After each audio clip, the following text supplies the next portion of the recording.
recording now. Oh, okay. What we're going to do is, Ron Stone is doing an interview with me, and I'm going to do an interview with him at the same time. And so we'll just let it run. It's got 2 hours filming. Great. Good. It won't hurt.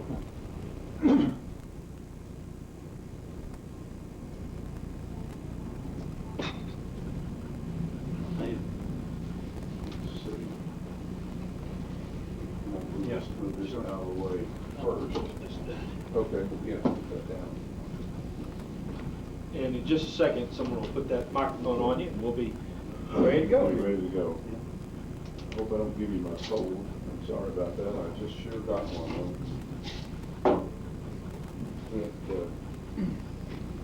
I had a flu shot, so. Did it work? Yeah. My wife had one, and it worked. The day I went to get a flu shot, I had a little bit of a cold and couldn't take it. I never did, and got the flu. I was fortunate. Can I get you to sit Over more this this way because our background's Well, let's put this on this side. That's fine. She's sitting in on the Billy, is his camera still picking him up good? Yeah. Would you check that and make sure? Open your button. Yes, sir. Make sure he's in position. That looks,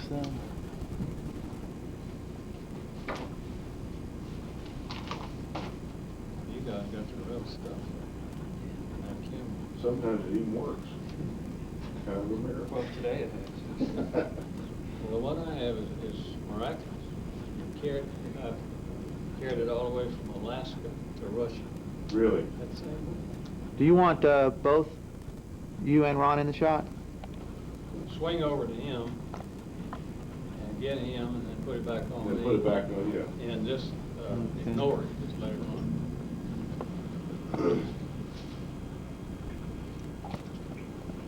And if I might see a level, if you could talk just a little for me, or count or anything. I'm gonna read this Okay. legend here on this picture. Good, I just, go ahead. First trial in the new courthouse. All right, I'm ready for you. Yeah, I've got it set. And Ron, you got yours on and? I'm set. You're I'm set to ready. go. You hear me okay? Excuse me Yes, just a sir. minute. I Yeah. forgot my notes, sir, but just looking at you. Okay. I've gotta go 30 feet. Okay, let me take the, Uh-huh. help me get the microphone I'm off. sorry. That's okay. Would you like me to get them for you, sir? Yeah, on the desk. It's right straight there on the Okay. desk in a white envelope. Yes, sir. I'll take care of it. Well, get the staff of that. Yeah. When you're gonna have a big trial, do you actually seat a jury in here, or do you just play like there's a jury, or what do they do? We use our own employees as jurors, young lawyers. This is our battlefield to train young trial lawyers. Yeah. So you actually do put a fake jury in there? Put a real district judge in. Oh, you did? Oh, yeah, they're happy to come over. Oh, did I? They get to meet more people. Yeah, They run for election. yeah. Lord knows they run for Did election. you ever sort of rehearse clients and witnesses? I wouldn't put one on. Is this it, sir? Yes, that's it. Wouldn't put anybody on there you hadn't rehearsed, huh? Sure. Never. Yes. Yeah, You might put them on that you wish you hadn't. that's right. If you put a witness on that you haven't woodshedded, that's the word. Uh-huh. You got a real problem. I knew there was another word for it, and I couldn't remember what it was. Yeah, Wood shedded, huh?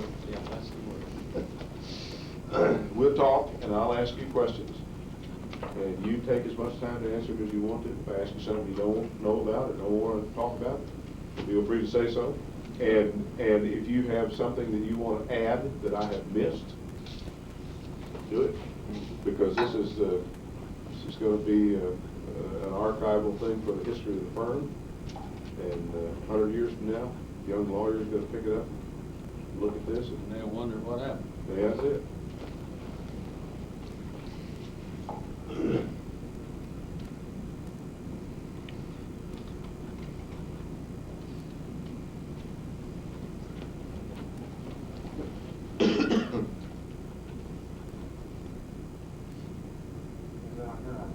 No, it's all right. Doesn't bother me.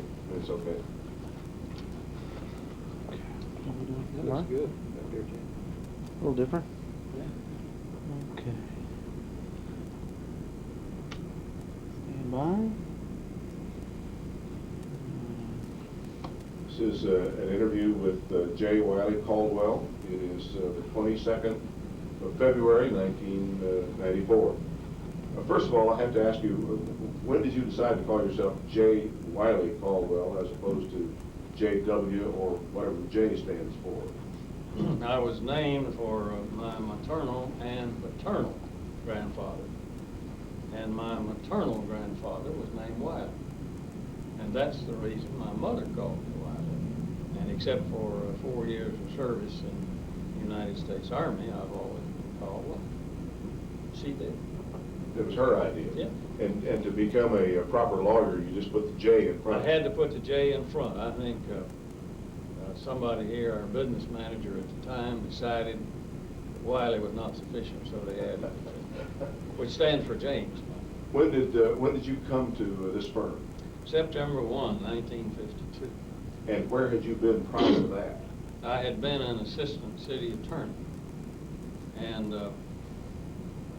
down at City Hall here in Houston, there were then some 15 or 16 assistants, and I was hired by this law firm over a lawsuit, which I won for the city. Let's talk about that lawsuit. You represented the city, and this firm represented The Hornberger family, and it had to do with Lake Houston and the condemnation of part of the dam site. And John Crooker Jr., who is still here, very much alive, and Royce Till, who is now deceased, who became a very fine trial lawyer, were on the other side. And I won. Is it one of those situations where if you can't beat him, let's have him join us? Was that the way it was? Or Well, yes, it was something like that, although I had filed an application with what was then called Fulbright Crooker when I graduated from law school. And there's a funny coincidence there. When I came to work in September 1952, the then head of the employment committee said, "Why didn't you take the job when we first offered it to you?" Meaning back when you graduated from school. Because I was on the Texas Law Review, number 4 in the class and all that stuff. And I said, "You never did make me an offer." And I had to have a job, so I got one. And he reached behind me and got the file out. I didn't realize until then what files Fulbright kept. And opened it, and there was a letter on the Texas Law Review letterhead from me to him saying, "I've been waiting on you, but I haven't heard from you, so I'm sorry." And there was no letter in there, a copy of the letter addressed to me. They never did make me the offer. Something had slipped. At any rate, 2.5 years later, I was here. So you won the case, Yeah. and they said, "Come over and talk to us, and maybe you'd like to do something besides be city attorney." That's right. What year was that? 52. Making a lot of money over here, were you? No. More money than you're making at the city, though, huh? Not much. Yeah, about the same. What did they have you do when you got here? I went to work for John Jameson, who was then the head of the oil and gas department. And John was like a squirrel cage. He never quit, never stopped. And I stayed with him. Part of it has to do with this picture, which I brought in. This is a picture of the first trial in the courthouse. This was a land suit. July 10th, 1953, the first trial in the new courthouse. Yes, that's now called the courthouse and jail building, except we've moved the jail. That's right. And you'll notice that the jurors are all in shirt sleeves. That's right. We had been in the old building, which was about 106 degrees, no air conditioning. And they moved the case in the middle of the morning. We had been in trial about a month. And they moved the case in the middle of the morning to a courthouse where the air conditioning was not adjusted. It was 56 degrees. And at noon, every one of those jurors went out and bought a sweater or a coat or something, and so they wouldn't freeze to death. You lawyers always had to wear Oh, yeah. suit and tie, even though it was 105 Yeah, degrees. that didn't make any difference. Were you allowed to sweat? Oh, we sweated profusely. Yeah, we sweated profusely. All of the people in this is Judge Woodruff, all of the people in the picture are now deceased except for Chuck Saunders, who is here with Yes, us, yes. and Russell Kendall, who is Vincent Elkins. We were engaged in litigation against a person, and they had hired Vincent Elkins, and their lineup was Childs, Browder, Kendall, Clayton. And it was a very cold day. And you won the case? No, Oh, no. The Okay. jury hung Oh, okay. on the case, and it was a case that 100 years ago would have been settled by 6 guns at high noon. uh-huh, The family feud. yeah. And when the jury hung, everybody realized that the attorney's fees alone were worth more than the property that they were fussing with. So they settled the case. Tell me about Mr. Crooker Sr. Well, Mr. Crooker Sr. was quite a character. He was about 5 feet 7 inches each way, tall and broad. Okay. He had a reputation as the strongest man in Harris County. And his biceps, I'm not exaggerating, were about this big. He had been a switchman on a railroad. He had a 5th grade education. He had worked his way up. The only way that I can describe him is to say that he was a volcano under control. He never tired, he never quit. And I went to work with him sometime after the trial of this lawsuit. I learned many, many years later that, and I didn't know it at the time, that Jameson had made some remark in the partners' meeting about this young man that was putting in all the hours. And Crooker Sr. heard it and sent for me. What he did was, a young man with a dolly came up to my little office in the old Second National Bank building. My office was about 8 feet by 8 feet, and put my books and things on the dolly and said, "Come on." I didn't know where I was going. He said, "We're moving." So we moved me down, and it became Crooker Sr., Crooker Jr., and me in the lineup of offices, and it remained that way for a number of years. He was a very great teacher, a trial lawyer, a negotiator, a trader, T-R-A-D-E-R. He was a 33rd degree Mason, and insisted that I go through all the chairs of masonry in my spare time. Oh, yes. And I hold every degree except 33. He was an Episcopalian, but he had declared on him by the bishop of the Roman Catholic Diocese of Galveston the title of Guardian Archangel, because he tried all the bishop's suits for free. I helped him with them. I had conferred on me the title of Guardian Angel. And my statement at the time was that I had raped more people in the name of the Catholic Church than any other Baptist deacon in Texas. Because along about that time, I became chairman of the deacons at the River Oaks Baptist Church, which was a poor little church out here on the west side. He was a district attorney of Harris County at the age of 28.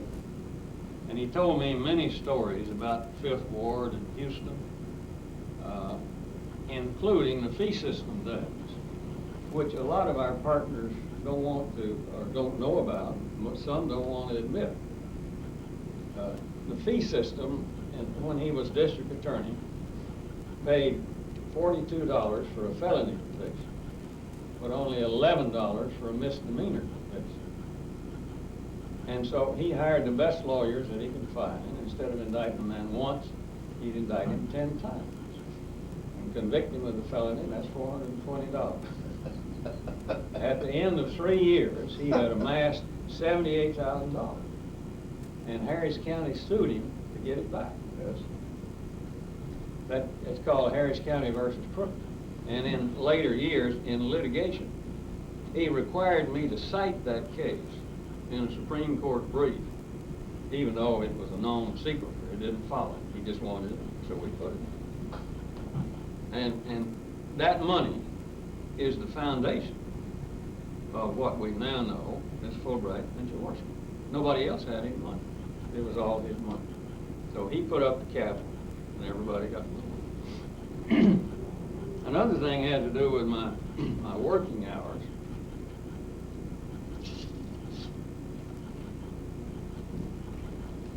I worked 6.5 days a week. I'll tell you about the half day in a minute. From 7 in the morning to 11 at night. The half day I had off was Sunday morning. And he was a great man for going to Sunday school and church, he believed. But he'd be over at my house at 8 o'clock on Sunday morning. So Sunday school was not until 9:30, 9:45. We'd work. You'd work? Yes, sir. My children knew him intimately. They liked him. Great fellow. He was always very kind to them. And then I was to get my little family together and go to Sunday school and church. And then I could go to the cafeteria, take my little family to eat, and I was due back in the office at 1:30. I did that for 6 years. That was good.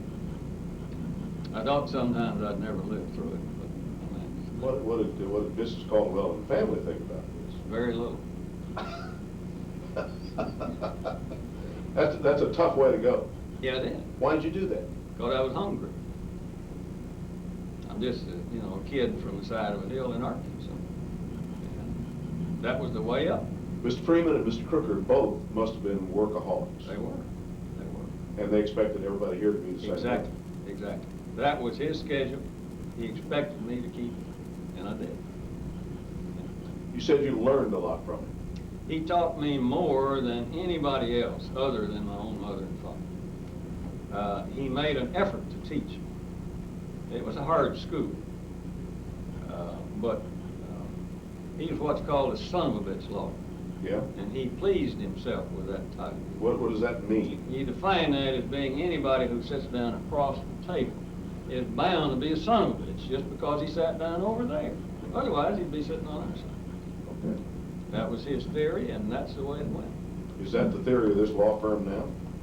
Well, it may have mellowed a little bit. I haven't heard that expression around here too much, but we still have a lot of great trial lawyers here. And Did you enjoy litigation? yes, I enjoyed it very much, but I finally left it because of the schedule. You file a motion, you go down for a hearing, and you waste 3 hours. And so the inefficiency of it bothered me. And I decided to go on to some other things, and because I worked for John H. Crooker, I could. So I moved on to some. I tried those cases up to 12 or 13 years, and then left. Are you an expert in water or? Yes, I was. What is that called? I mean, an expert in water sounds funny. Well, it does, and that now is gone. At the time my career began, there was one real great issue around Houston, and that was water, a supply of water. And all you have to do is look at the city like the city of Corpus Christi to understand the comparison. It doesn't have any, and it never will because there's no place to build any dam. Well, we had lots of places if we just used them. So I participated as an assistant city attorney in the building of Lake Houston. And then later on, I participated as special counsel to the city in Lake Livingston and then in Lake Conroe. Now, in spite of all of the naysayers, it's my opinion that the city of Houston has enough water for the next 100 years. It's done. Now, those dams could not be built today because they're mainstream dams and there are too many environmental questions. I can see the questions, but the dams are built and they're there and we have the benefit. So, we just have ample water now. And this issue has passed from the scene in Houston, and that's the reason. What did you have to do with the Gulf Coast Waste Disposal Authority? I invented it. That's your baby. Tell me about it. Well, I was concerned early on about the pollution that was going on. long before any environmentalists got concerned, I was concerned. And I started out, and I had trouble with Babe Schwartz of Galveston, Senator. who was then the state senator, who'd been a classmate of mine, but who just gave me unshirted hell in Galveston County because I hadn't come down there and asked him. And what needed to be done was to create a body through the legislature. So I backed up and tried the Clear Creek Basin Authority first, still on the books. It left out Galveston County. It didn't work. We were talking about Clear Creek, Clear Lake, and all of the tributaries. So we had to come back, and I worked, and in 1971, got through the Gulf Coast Waste Disposal Authority, which covers Harris, Galveston, and Chambers counties, those three counties. And it works fine. What does it do? What was it set up to do? It's a financing vehicle for industries that are willing to put up guarantees to clean up the water, but need some help with financing, because it is very expensive, very expensive. The Gulf Coast is just now, I noticed, coming out with a $500 million issue. I'm no longer involved. But it is for various plants, and they'll guarantee the bonds. And the public will get the result. Now, that's not something that was done by the firm. That is something you did Oh, I thought it up. on your own. Yeah. Wouldn't you have time to do things like that? If you're Well, I did working? things all the time. But was that encouraged? Did the firm also encourage you to make sure you did things like that? Oh, well, certainly. The firm encouraged it and permitted it. The Gulf Coast Waste Disposal Authority finally paid us some fees, so that was all right. The Clear Creek Basin Authority, which never paid anybody anything because it didn't work, cost this law firm over $100,000. And that much was expended in trying to reach a result. We didn't reach it. It's a dead loss. Just a dead loss. And nobody ever called you in and said, Wiley? Oh, no. Okay. Oh, no. You came out of City Hall, which means you had a little bit of politics in your blood when you got over here. Yeah. They encourage you to keep those politics flowing or not? Yes. Crooker Sr. was, well, the whole Crooker family and others, including Jaworski, were very active in politics. And you've heard a lot about 8F. I got to go to 8F. Oh. Oh, yeah. Yeah, been there a number of times.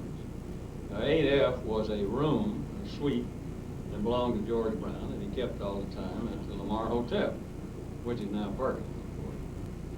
8F was the number of the suite. And on several occasions, I was privileged to go over there with Crooker Sr. And there were two circles. There was an inner circle, literally, of chairs in the main room, and an outer circle.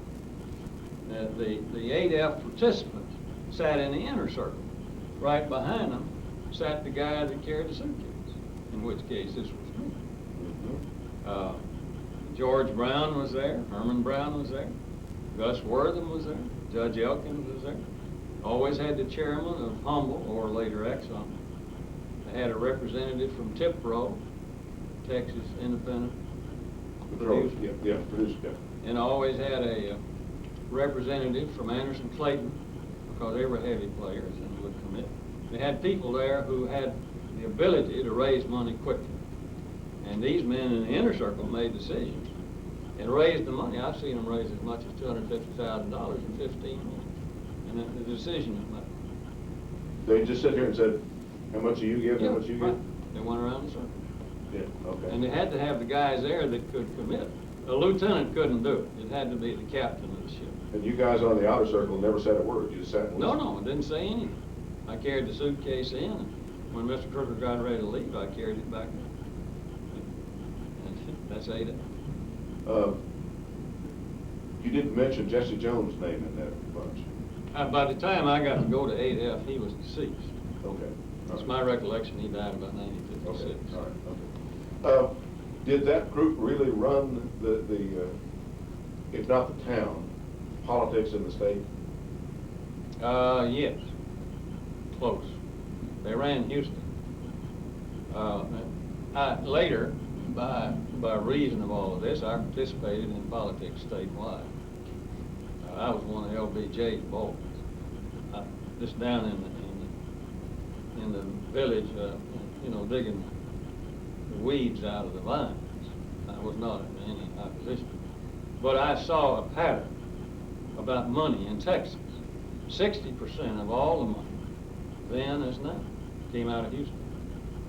About 25 to 30% came out of Dallas, about half as much. The rest of it was statewide.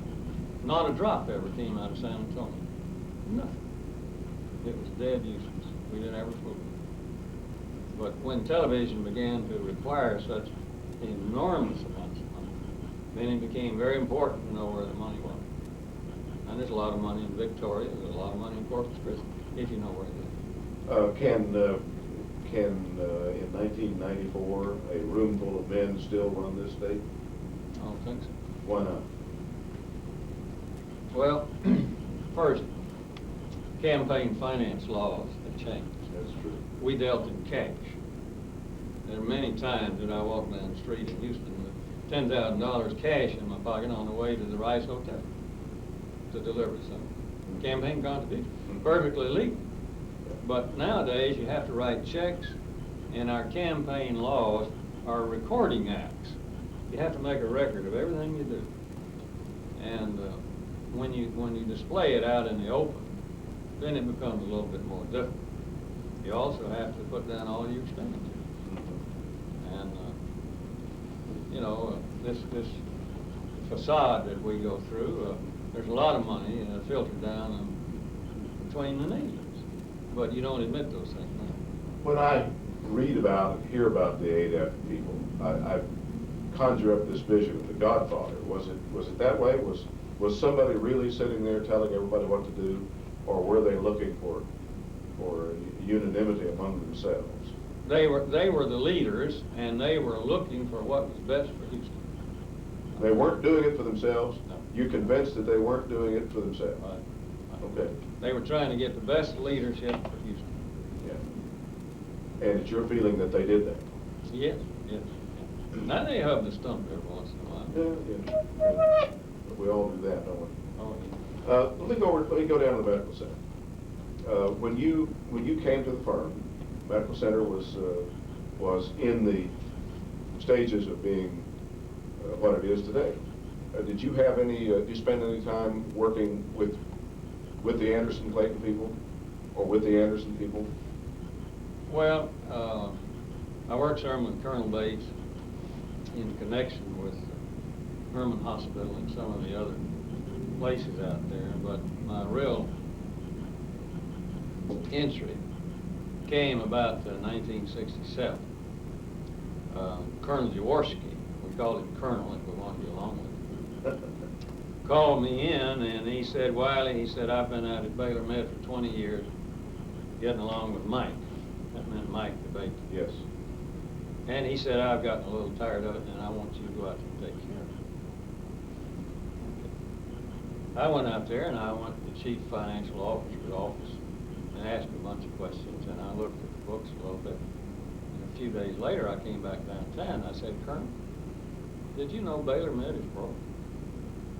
He said, well, I knew it was so. I said, what the hell do you want me to do about it? He said, I don't care, just go take care of it.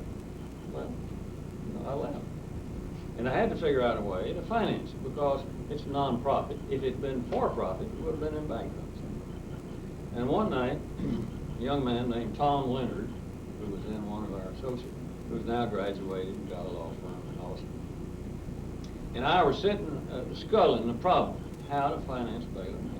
We got all these docks that do all these great things. Why the hell let it slip? And we decided that if the state of Texas could buy a pickup truck and could put 5 gallons of gas in it and could hire a driver to drive it, somebody to fix the flats when it got flat, they could buy docks. Now, the medical profession is not pleased about that expression. But we invented out of whole cloth the program which now produces $33 million cash every year for Baylor College of Medicine from the state. We went to Austin we had trouble with the then chairman of the Board of Regents of the University of Texas. He said, "You can't pass that bill." I'm talking about Chairman Frank. I said, "The hell I can't." I came back down here to Houston. I got Leonard, Pennington, and 2 or 3 others, and we went up to Austin and passed it. And there it is. We ran over. Tell me about Michael DeBakey. Michael E. DeBakey is a genius. A genius in several ways. He's a genius as a surgeon. He's a genius as an innovator and an inventor. He's a genius at healthcare. He's a genius in so many ways that it's very difficult to tell. It's difficult to describe him because he is all of these things. Now, I am his proudest, long-standing patient. I hold the record. They've split my chest open 3 times with that damn ripsaw, and nobody else can stand that record. It's my deal with him was, you keep me on my feet, and I'll keep you out of the courthouse. Worked out very well. When this firm opened the Dallas office, were you involved in that at Yes. all? Tell me about that. Well, in 1955, 54, somewhere back in there, I had made acquaintance with a young man named Elbert Morrow in Dallas. He was then an assistant attorney general. And I was trying to get some bonds approved in Austin, and he was a great help.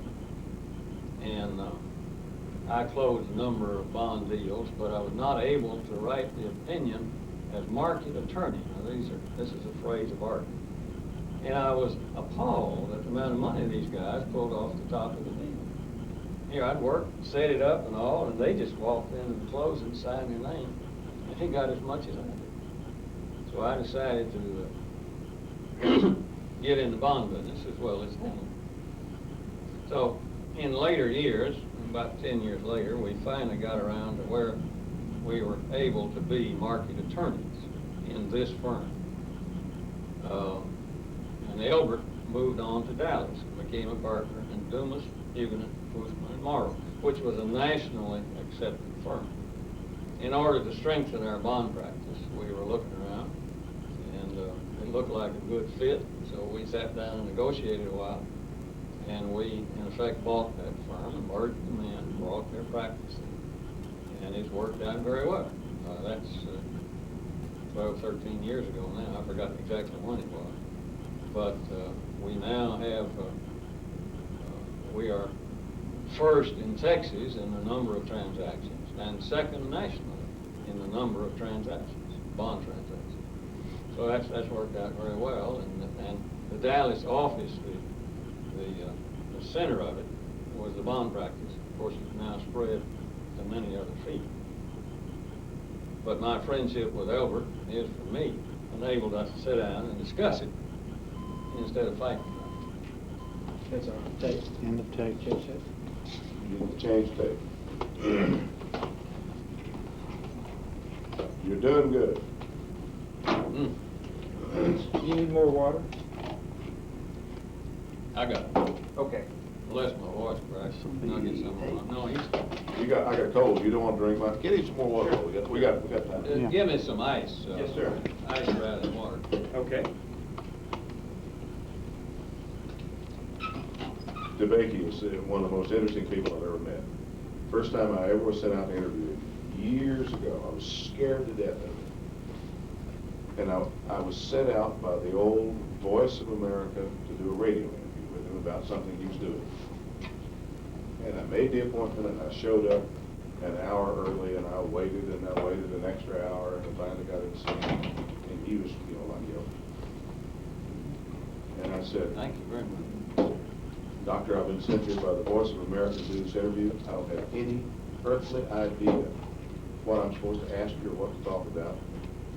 You just say what you feel like saying. And he said, well, that's fine. And he did it, and we became friends after that. Because, as long as you show him some respect, but if you try to put him down, put him on, he can spot you. How's he doing now? You ever see him? Oh, yeah. He's doing fine. He's about 85, 86 years old. Yeah. And he doesn't operate anymore, but He's now chancellor in Baylor. Yeah. And he is a worldwide spokesman, and received as such. Anywhere he goes, they know who he is, Yeah. what he's done. He's done some great things. I like Tony Gatto out there. He's quite a guy. Are you back on? Yes, yet? tape's rolling. Let's roll. Oh, okay. If I look at your name and look at the name of some prominent subdivisions in this town, Champions, Clear Lake City, Kingwood, Copperfield, well, what's the connection? I put them on. A good illustration is Clear Lake City. Well, it may be a far out illustration, but let's Okay. do that. Clear Lake City came about as follows. In 1936, the Humble Oil and Refining Company bought the West Ranch from the West family, which extended from the city of Friendswood clear across, all that's now NASA, and clear around to Clear Lake. It's 36,000 acres. They didn't want the surface, but they had to buy it. They were buying the minerals. They paid $5,000 cash for the fee title. All they wanted was the minerals. So all that was going on the surface was barbed wire and cattle. They had it leased out. And the Chamber of Commerce got irritated with it, because here was this great hole in Harris County and not producing anything except oil, and it could be something. So they began to just raise hell with Humble, as it was then. One day I was called down in 1962 to the then Humble building to meet with a committee. I didn't know it then, but I know it now, that Humble, Exxon always works by committee, whatever it is. And I was invited to give my views on what could be done with this tract of land. So I told them. They had some others in for interviews from other firms. And a couple of weeks later, they called me back and asked me to come down again. And I went down again to meet with the committee. And they said, in effect, you're hired. You know, you get us out of this trap to do something. Well, we began to discuss what to do. And the first thing that we needed to do, it was outside the city of Houston, was to calm down the mayor of Houston, who was then Louis Cottrell. He began to make all kinds of rumblings about he going to annex it and kill it and everything. And he wouldn't have if he had annexed it as a bid. And I remember that Morgan Davis, then the chairman of Humble, called for his limousine, had his secretary get him an appointment with Cottrell, because he didn't know whether I was telling the truth or not. And he went down to interview Cottrell. He came back about an hour. He asked me to wait. And he said, the man's crazy. I said, that's what I've been telling you. He won't let us go. So Morgan Davis started a humdrum that kept it from being annexed, and I went up to the legislature, threw in a bill in 1963, which was called Clear Lake City Water Authority. And we took half of it, about 15,000 acres, and put it in the Water Authority, which still exists. We did that to make what bond dealers call a credit. We had enough land, enough oil, everything in there to make the bond saleable. We started out with Clear Lake City, and of course we did it in stages. They had some great engineering firms, 3 local firms created engineers in the Southwest in order to handle it. The State Board of Water Engineers didn't want to handle it because they weren't equipped to, and they'd rather we go to the legislature. And they finally agreed at the State Board of Water Engineers that any time we made an application, that if I would sign it and Bob Colley, Turner, Colley, and Brayton would sign it, that they'd approve it. Well, look, but our reputation were on the line. They told us that in a public hearing. So we were very careful. So every time we needed something and could prove it, Bob would sign it, I'd sign it, he'd go up there and here it came back. So we got on through with it. And that's still the biggest water district in the world. Now, they developed, or Exxon developed Friendswood Development Company Yes. as a wholly owned sub to handle their real estate. And there went Kingwood, which we did in 1972, or began in 72. And Copperfield about 10 years later after that. Champions was a delight. I worked there for Jackie and Jimmy. And it was up there that I acquired this.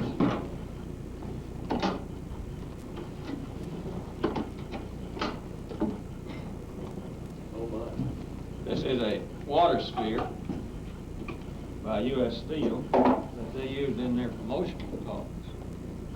And this is to scale. Okay. And I put in more of these than anybody else in this area. It has a split. Uh-huh. And I told the salesman that if you don't give me that, I'm gonna quit specifying them, and you're not gonna get any more business. So he gave it. It holds 250,000 gallons up here Yeah. for purposes of flow when electricity's on. It can flow 8 hours without ever stopping. And you see these all over Houston Yeah. and on the outskirts.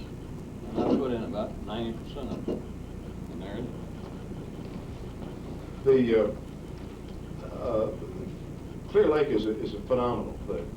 You surely are not going to sit here and tell me that in 1963, when the Water Authority came in, you envisioned 100,000 people living down there. Yeah. You really did. Yeah, that was our testimony. You testified. At I that- didn't testify, No, the engineers but testified. the engineer said My witnesses 100,000 people going to be Oh, there. yeah. And you sat there and thought, oh, come on. Well, we had a lot of things going at once. Yeah. No, I knew it could happen. Because about that time, Humboldt still gave to Rice Institute several thousand acres, and that's NASA. Yeah. And we could see what's developing. Because LBJ is still alive. Yeah. It just had to happen. And all of the NASA headquarters was at, up in Virginia, Langley. at Langley Air Force Base. Yeah. And Clark, what was our congressman? Thompson. He called up the head of NASA and said, and I heard him say, if you guys want any more money, you're gonna move it down to Houston. And he hung up the phone. Most startling exhibition I ever. That was the end of the message. That's it, huh? Yeah, he was chairman of the subcommittee. Period. Period, that's it. So it was Clark Thompson and not LBJ who brought the manned spacecraft. Well, that's right. LBJ hovers over it. Sure. But Thompson is in charge of the money. He had it just like that. Yeah, Yeah, that's the way it happened. yeah. When you look back at the politics, excuse me, when you look back at politics in Texas, you got Johnson and Rayburn. It's no wonder we turned out the way we did, right? Right. With all the good things that happened. Sure. But there were always Clark Thompsons around who were doing things for their constituency. You spent a great deal of your time, legal time, in Austin, carrying bills. That's right. Were you the official bill carrier for this firm? Well, I was the first lobbyist, professional lobbyist, that the law firm ever had. And Mr. Freeman, particularly, was upset about that. He didn't like that. He thought lobbying was something you didn't do. And I discussed it with him several times, and he was never comfortable with it. Mr. Crooker was comfortable because he'd done it a little bit himself on criminal law bills, things of that sort, that he knew something about. But we had some clients that demanded that kind of action. And if we were going to serve our clients, we had to do it. We had to take care of these problems. And it just fell to me to get it done. I take it you enjoyed that part of Yes, I your did. work. Yeah, it's tedious, but it was fun. Yeah. It's fun playing, like you see things in the pictures. Yeah. Most of it play acting. Most of these fellas come from some other place, Muleshoe, They come down to Austin here, all these black lights, and this is a huge city to them. And these fellas were sitting around waiting to buy them a drink and steak. It couldn't get any better than that. Well, maybe it's a little different now, but that's what it used. I may have asked you this before, but I'll ask you once again. There seemed to be such a a vast difference between Mr. Crooker and Mr. Freeman with regard to There their was. temperament. Yeah. How in the world did they ever hold this thing together? They didn't have any problem. We had three prime characters in the firm of old. We had a fighter, we had a thinker, and we had a greeter. Now, can you tell me which was which? Well, Mr. Crooker was the fighter. He was the fighter. Mr. Freeman was the thinker. Always thinking. Always in his office, closed off.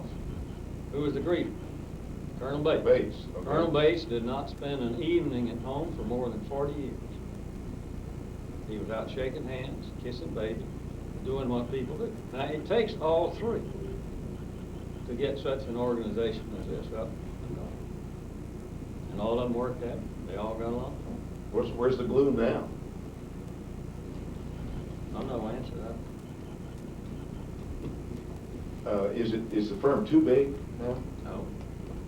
Can it get bigger? Yeah, some bigger. Will it, you think? Yeah, I think it will, depending on clients. But there's a great change in the practice of law now caused by jet aircraft. Let me explain that to you. Okay. I had a tax case one time up in Jacksonville, Illinois, for Anderson Clayton. 50 years ago, we would have mailed the file to somebody in Jacksonville, giving them our best wishes, we're gone.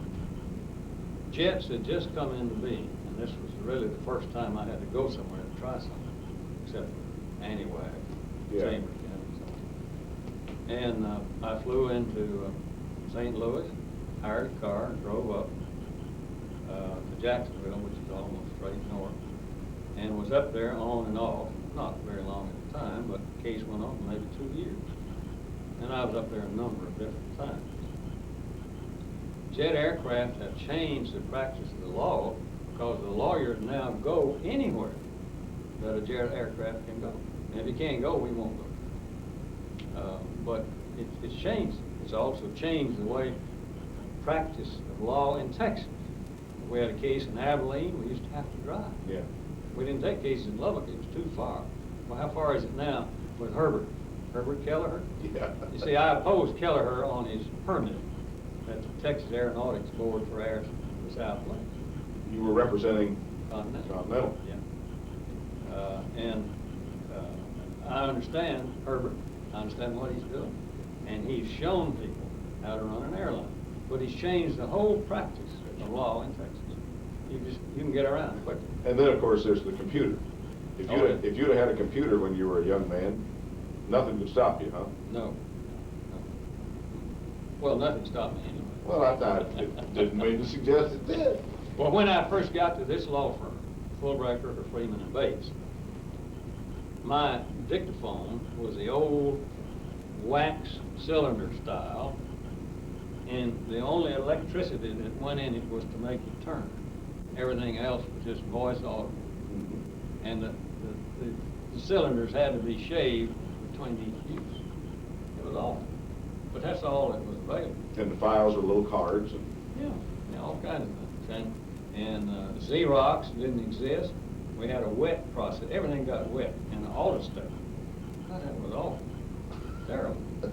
And when the secretary made a mistake, she was typing a pleading, 6 copies.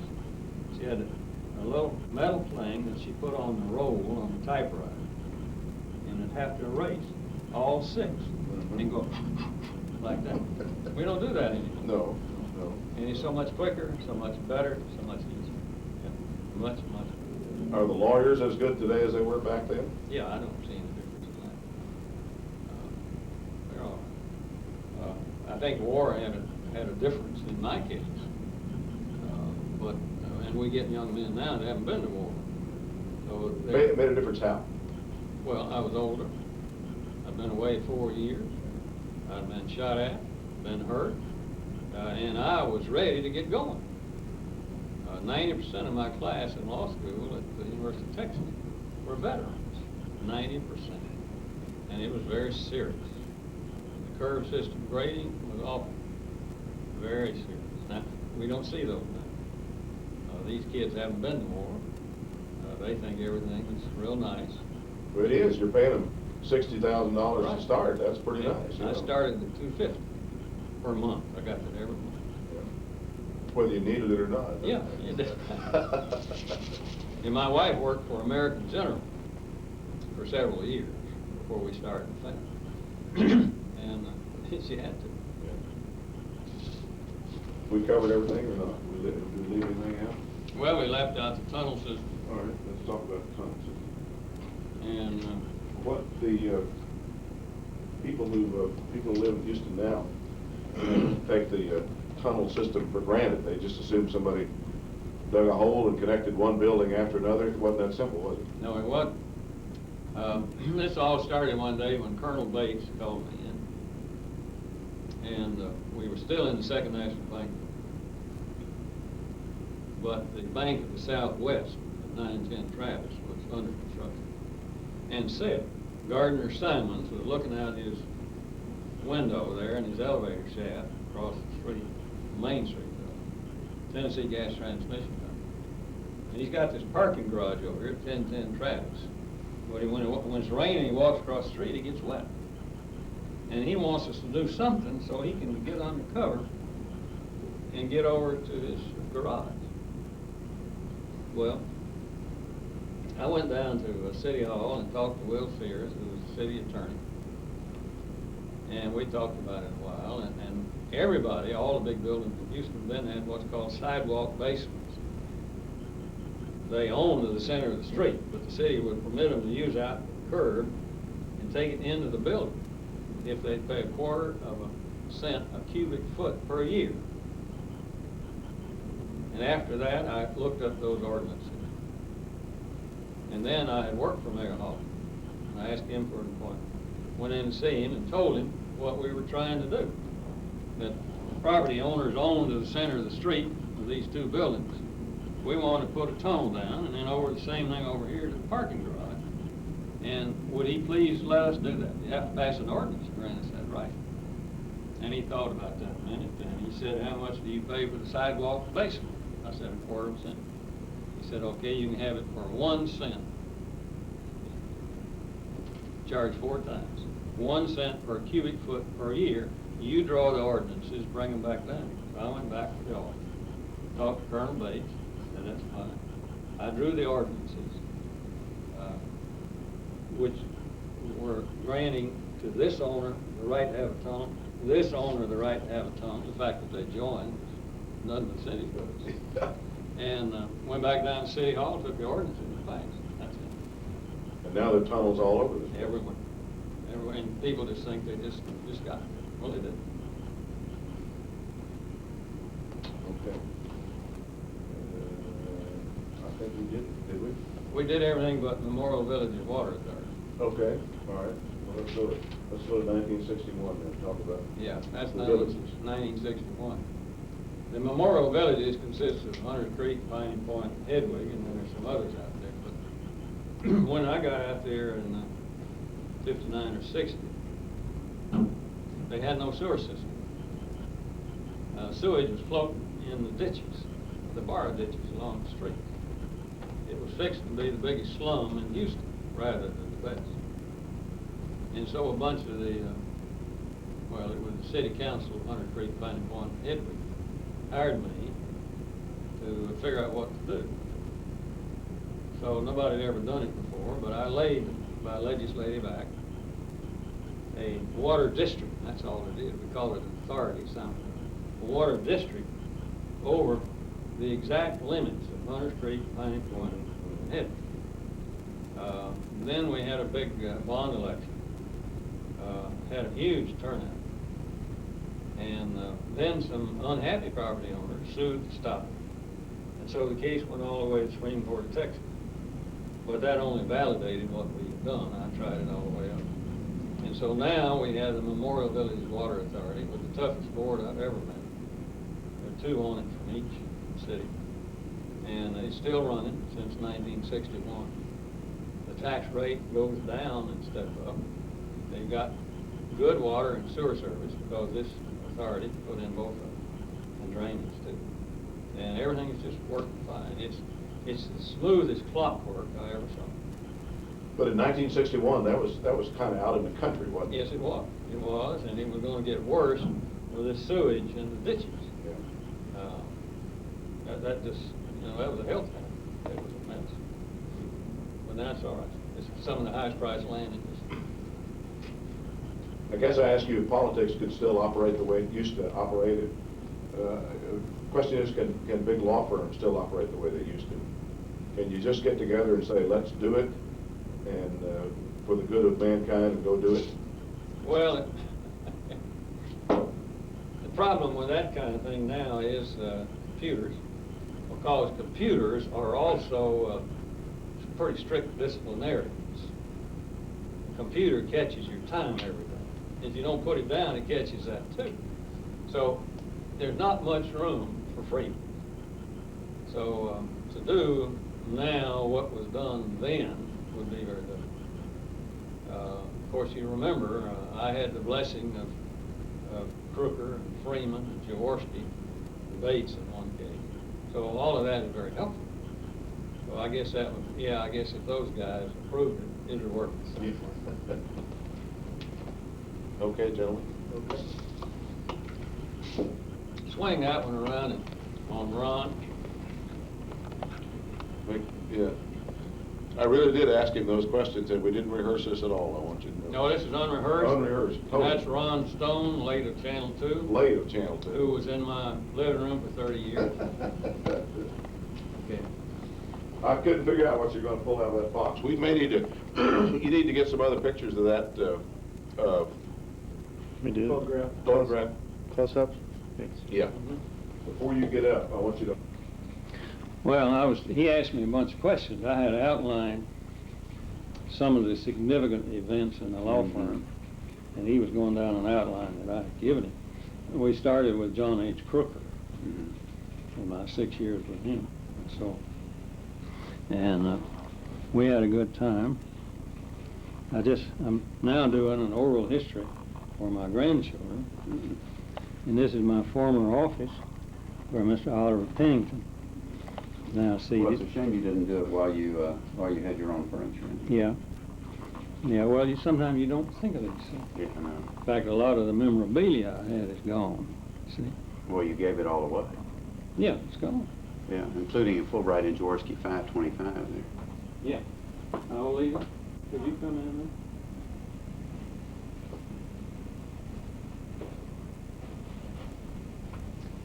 Come, just sit down over there a minute. Oh, we're gonna do the whole movie yet? Mm-hmm. Well, tell us about your interview. Well, what you got to do right now, though, is tell us what your name is. I don't know my name. My name is Alita Porter. And when did you come to work here? October 13, 1967. Oh, that was a long time ago. And how many times has Caldwell fired you? I'm not gonna tell. Well, I'm still on trial basis. so my grandchildren will know. You know, nice thing about these is it picks up everything. Yeah. Mrs. Porter was my secretary for many years, and she never did get fired, and she's still here. Isn't that nice? For a little while, anyway. Mhm. For a little while. I don't know Rick's gonna let you retire. I tell you, with this deal we're doing right now, neither one may survive it. Mhm. Okay. Well, if you'll unplug it, I'll move on. Okay. This is the last piece of property? Last piece of residential. That's what. If you would speak legibly Well, let's don't have this discussion. and tell the No, camera not what this your one. name Not is, this and one, I I'm old. appreciate it. This is an oral history for my grandchildren. I've just finished my Ron Stone interview, where I interviewed him. Do you have a name? Yes, Rick Webb. Rick Weber. Okay. And here, back here is his work stuff.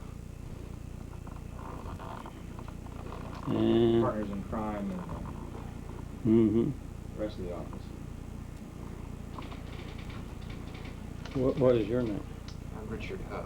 Richard Huff. What do you do? That's a good question. I often ask myself that question. Ron Stone just asked me that question. It's tough. Now, what's your name? Charles Williams. What do you do? I work with Richard. Mm. You know, Wiley, this is for your grandkids. We probably ought to tell them a few stories before you turn the sound off. Well, it's pretty good at Or we picking things up, you know. Would it be worth our while to not to mention that this time? I don't know. Well, I just want to get a picture of the papers scattered around the desk. Legally stuff. It's a neatly stacked files. Yeah, that's good. Now, isn't that nice? Okay. Now, tell the camera what your name is and what you do. My name is Jennifer Autry, and I'm a receptionist on the 47th floor for labor law and health law. Isn't that nice? Yeah, Mm-hmm. Well, fun. well, see, I'm doing an oral history for my grandchildren.